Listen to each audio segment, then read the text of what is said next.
In mid-2008, the price of food in international markets reached its highest levels in almost 30 years, noted Leonel Fernandez, president of the Dominican Republic, during Thursday's official side event on financial speculation, food and oil in the futures markets, held on the margins of the 66th session of the United Nations General Assembly.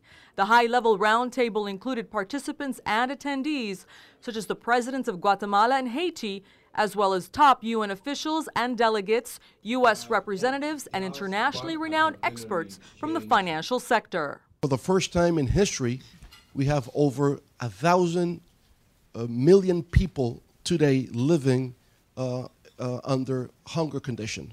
And we can see that this food crisis has been taking place worldwide in different parts of the world. We see that in food items, as well as in oil, the energy market, we see the same trend. The same trend of stable markets, then going up and going down, creating a sense of volatility and uncertainty in these markets. There is too much derivatives activity in the world. Derivatives overall are 600 trillion. Global GDP is 55. How can you justify a market which is 10 times the size of global GDP? The sharp rise in food costs brought nearly 70 million people into extreme poverty between 2010 and 2011. According to the World Bank, rises in food and oil costs affected 60 countries across the world, several bursting out with social protests and riots.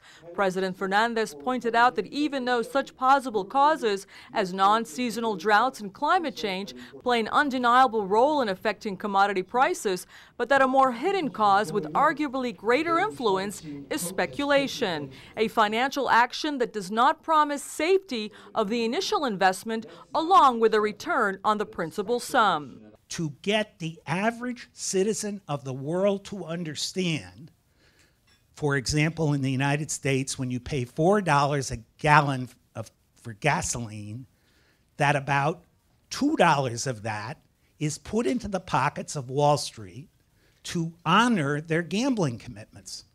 If that was eliminated, gas would probably be $2.75 rather than $4 in the United States at least. The same is true of all these commodities. And experts explain that food insecurity is not a geographical or resources issue, but a political issue, noting that it's only when the world's political leaders say it's enough, then things change. We already have been gotten some support internationally from different heads of state and government from different parts of the world, beginning with President Sarkozy. He sent us a letter of support for this initiative taken by the Dominican Republic, but also then by the Queen of Holland, the Queen of Spain, the Queen of Morocco, all the Latin American countries, all the African countries, the Arab League. So we've been gathering a worldwide support for this initiative.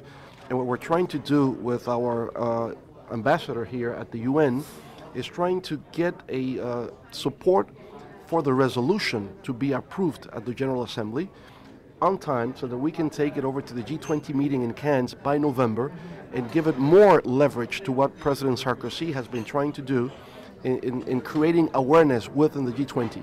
So if we get a General Assembly approval, and it is on the G20 agenda, I think this is a major step forward in trying to get an international legislation for regulating financial speculation on the world stage. The Dominican Republic has tabled a draft resolution to the United Nations General Assembly aiming to build international consensus on food commodity price stability in efforts to eradicate extreme poverty and malnutrition and therefore help nations meet the Millennium Development Goals by 2015. President Fernandez said that action based upon international consensus would reduce price volatility and financial speculation of commodities, thereby fulfilling such things as the rule of law, human rights, and people's rights to food and development. Afaf Kanja for South South News in New York.